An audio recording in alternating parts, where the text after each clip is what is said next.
county. I see progress being made on our roads, on the jobs, and on the education. But I only see that with new leadership. We are lacking jobs, roads, and education now, just as we've been lacking them for the last 2, last 4, last 20 plus, and even many more years. It is time for change, though. We can achieve these. Because I envision an Arizona and a Pinal that is flourishing because we have a balanced budget that creates an economic environment allowing businesses to flourish, allowing us to flourish, allowing you the opportunity to flourish. A free market economy creating a good environment will draw businesses and people here to fill those jobs.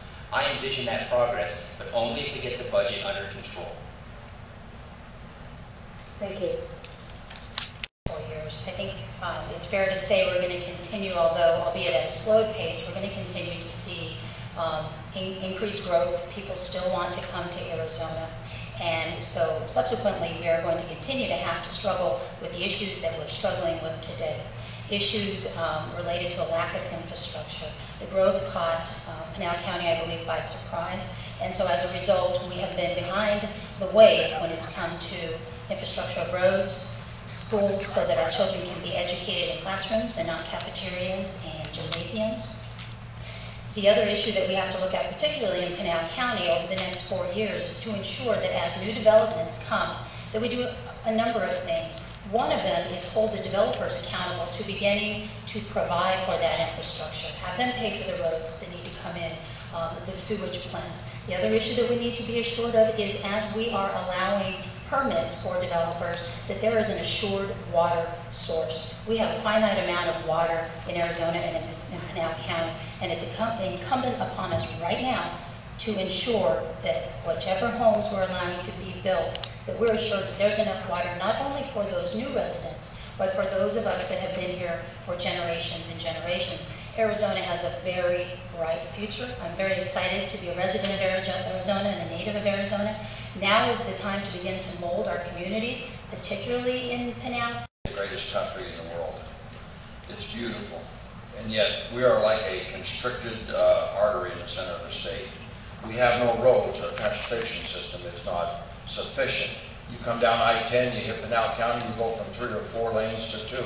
Coming up from Pima County, it's the same way.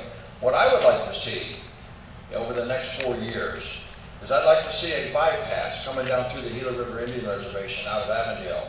A toll road, perhaps, or something with a joint venture between the private sector and government, where we can cut across the Gila River Indian Reservation and bypass Phoenix, allowing the opportunity for traffic to flow more freely.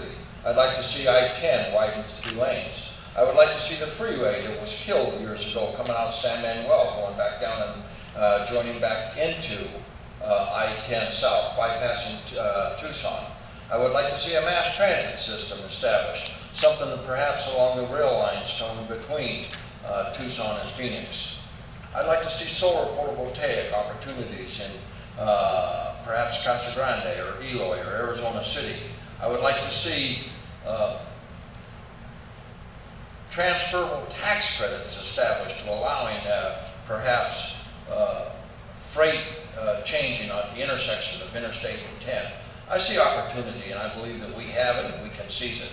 I would like to get the monkey off our back with our deficit. I see opportunity, and I promise you I will work very, very hard to ensure that some of these things happen. Thank you. I see Arizona as a growing state, particularly Pinal County. I see Pinal County becoming the 2nd largest county in the state. And in that county, we're going to have to meet the needs of that growth. We're going to have to meet the needs in a smart way. We're going to have to address jobs. We're going to have to increase job growth in rural Arizona. We're going to have to strengthen and improve our public education system. And I see that happening. The mechanisms are being put in place now, such as incentives for teachers to be able to be better teachers to our students, our future workforce, to make them globally competitive as they will need to be in the next 4, 6, 10 years. But our future young leaders and their future education will determine how we live as the elderly baby booming population that we have become. We are going to have to rely on them, and we need to give them all the resources that we can to make them successful in a global economy. We need to find a better way to distribute funding for transportation. As John said, we have a lot of need in the state of Arizona for roads, bypasses, and other transportation venues. We need to, in my opinion, maintain the roads we have first before we start expanding on new horizons. And as far as beautification projects, those are nice, but when you have a need for roads, what do you pay for, the beautification, or do you pay for the road project? Obviously, you need the road project, so you're going to pay for it. So we need to find a way to better distribute the funding for transportation and healthcare. And since I was elected state representative, I had many opportunities to speak with Governor Napolitano with regards to healthcare, especially in rural Arizona, and the lack thereof. She recently put a facility in Zacatone to service Pinal County area, which was a result of our conversation. And she has also addressed the lack of rural health care and has, I believe, appointed a commission to study it to, thank you. Thank you. I'd like to see, with all the growth and with the infrastructure properly put in place wherever we are going, that we also become an area where we do the breakthrough, where we have these clean jobs, clean manufacturing jobs, where we're supporting solar, where we're supporting wind. You know, we have to usher in the new era of getting off the dependence on oil. And we can do that here because we do have all the components. We have probably one of the best community college systems out there. And if we can enhance it more, we will have the job training, the infrastructure to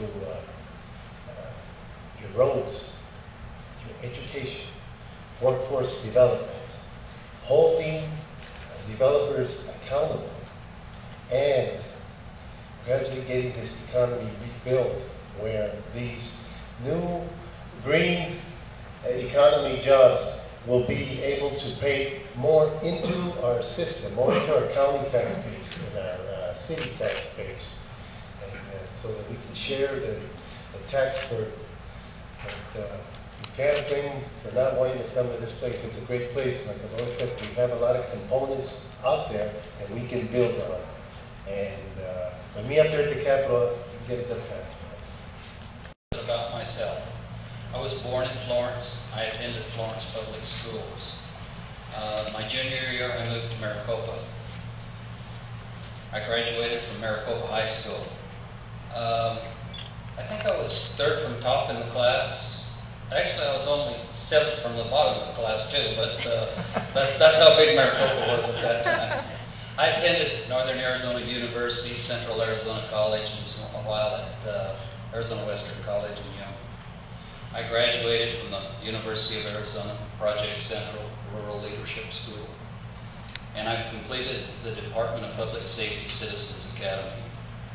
Public safety and education are essential to our future. They're essential to the future of this district. My wife, Dr. Janice Pratt, as a college professor, was largely credited with opening the Maricopa Center and extending the community college into the Maricopa area.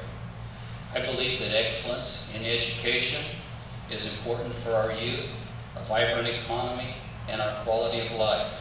Education must be accessible, it must be accountable, and it must be affordable.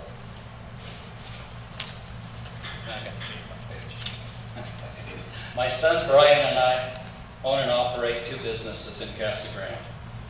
As a small businessman, I'm fiscally responsible. Our district needs to be business friendly. We need to attract jobs. We need to stimulate economic development. I will fight high taxes and excess regulation in our county. My public service includes memberships of Rotary, Maricopa, and Casa Grande Chamber of Commerce, years of service with the Government Affairs Committee on the Chamber of Commerce. In addition, I have served on the advisory board of the local chapter of the American Red Cross, Pinal County Merit Commission, and Public Safety Retirement Commission. I've been active with other organizations in the community, from boys and girls clubs to everything else, to teaching soccer at one